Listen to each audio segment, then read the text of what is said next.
एक बार की बात है, गौतम बुद्ध अपने शिष्यों को जिंदगी से जुड़ी अच्छी बुरी चीजों का ज्ञान दे रहे थे। सभी शिष्य उनकी बातों को बहुत ध्यान से सुन रहे थे। उन सभी में एक शिष्य ऐसा था जिसे प्रश्न पूछने की बहुत आदत थी। वो उठकर गौतम बुद्ध के पास गया और उनसे बोला, आप हमें जिंदगी के बारे में जो कुछ सिखा रहे हैं उस सब का क्या फायदा, क्योंकि हम में से बहुत से बच्चों को ये भी नहीं पता कि हमारे जीवन का मूल्य क्या है और ये जीवन हमारे लिए कितना कीमती है। पहले आप हमें ये बताइए कि इस जीवन का मूल्य क्या है। अपने शिष्य की बात सुनकर गौतम बुद्ध अपने कक्ष में गए और एक चमकता हुआ पत्थर का टुकड़ा लेकर आए। वो टुकड़ा उन्होंने अपने शिष्य को दिया और बोले, मैं तुम्हें इस जीवन का मूल्य तब बताऊंगा जब तुम इस पत्थर का सही मूल्य पता लगाकर आओगे। साथ ही ये ध्यान रखना कि तुम्हें ये पत्थर का टुकड़ा किसी को बेचना नहीं है। गौतम बुद्ध की बात मानकर वो शिष्य बाजार की तरफ चला गया। बाजार में सबसे पहले उसकी नजर एक फल बेचने वाले पर पड़ी और उसने वो पत्थर उस फल वाले को दिखाया और बोला, इस पत्थर के बदले आप मुझे कितने फल दे सकते हो? फल वाला बोला, ये पत्थर कुछ खास तो नहीं है, लेकिन फिर भी इसके बदले में तुम्हें 10 केले दे सकता हूं। वो शिष्य उस पत्थर को लेकर आगे चला गया। फिर उसे एक सब्जी वाला मिला। शिष्य ने उस सब्जी वाले से उस पत्थर की कीमत पूछी। सब्जी वाले ने उस पत्थर को ध्यान से देखा और बोला, इस पत्थर की कीमत के बदले में तुम्हें ज्यादा से ज्यादा एक बोरी भरकर सब्जियां दे सकता हूं। इसके बाद वो शिष्य उस पत्थर को लेकर एक सोने के व्यापारी के पास गया।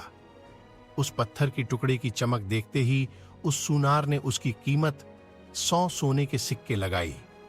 शिष्य ने वो टुकड़ा बेचने से मना किया तो वो सुनार उसके बदले 200 सोने के सिक्के देने को भी राजी हो गया, लेकिन शिष्य ने वो पत्थर नहीं बेचा।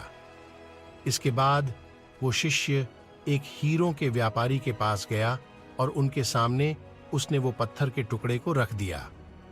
उस पत्थर को देखते ही हीरों के व्यापारी ने एक साफ कपड़ा बिछाया, उस पत्थर को उसके ऊपर रखा, फिर उसकी परिक्रमा की और हाथ जोड़कर उस पत्थर को कपड़े में लपेटते हुए वो बोला, तुम जिसे मामूली पत्थर समझकर उसकी कीमत पूछ रहे हो, असल में ये एक बेशकीमती रूबी है।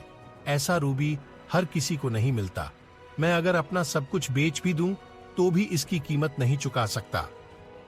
उस व्यापारी की बातें सुनकर वो शिष्य हैरान हो गया। वो दौड़ा दौड़ा सीधा बुद्ध के पास आया और उन्हें उसने जो कुछ भी बाजार में हुआ वो सब बताया। उसकी अचरज भरी बातें सुनकर गौतम बुद्ध बोले, तुम्हारे सवाल का जवाब इस रूबी की कीमत में ही छिपा है। हमारा जीवन भी एक रूबी है। रूबी की तरह ये भी बेशकीमती है, लेकिन हम इस बात को हमेशा नजरअंदाज करते हैं और अपने जीवन का मूल्य नहीं समझते। हम दूसरों को देखकर और उनके जैसा जीवन जीने की कोशिश में अपने जीवन की कीमत को कम कर देते हैं। हम ये सोचते हैं कि हमारी जिंदगी की कीमत वही है जो दूसरे हमें बताते हैं, लेकिन ये बात हमेशा ध्यान रखना कि सामने वाला अपनी हैसियत, बुद्धि और अपनी समझ के हिसाब से तुम्हारी कीमत लगाता है। हमें गौतम बुद्ध की इस प्रेरणादायक कहानी से सीख जो मिलती है कि जिंदगी सिर्फ एक बार मिलती है, इसलिए इसको बर्बाद ना करें। अपनी जिंदगी को उतना ही कीमती समझें जितना कीमती आप अपने बैंक में रखें रुपयों को समझते हैं। आज के समय में लोग अपनी जिंदगी से ज्यादा कीमती प्यार, पैसों और दिखावे से भरी चीजों को समझते हैं।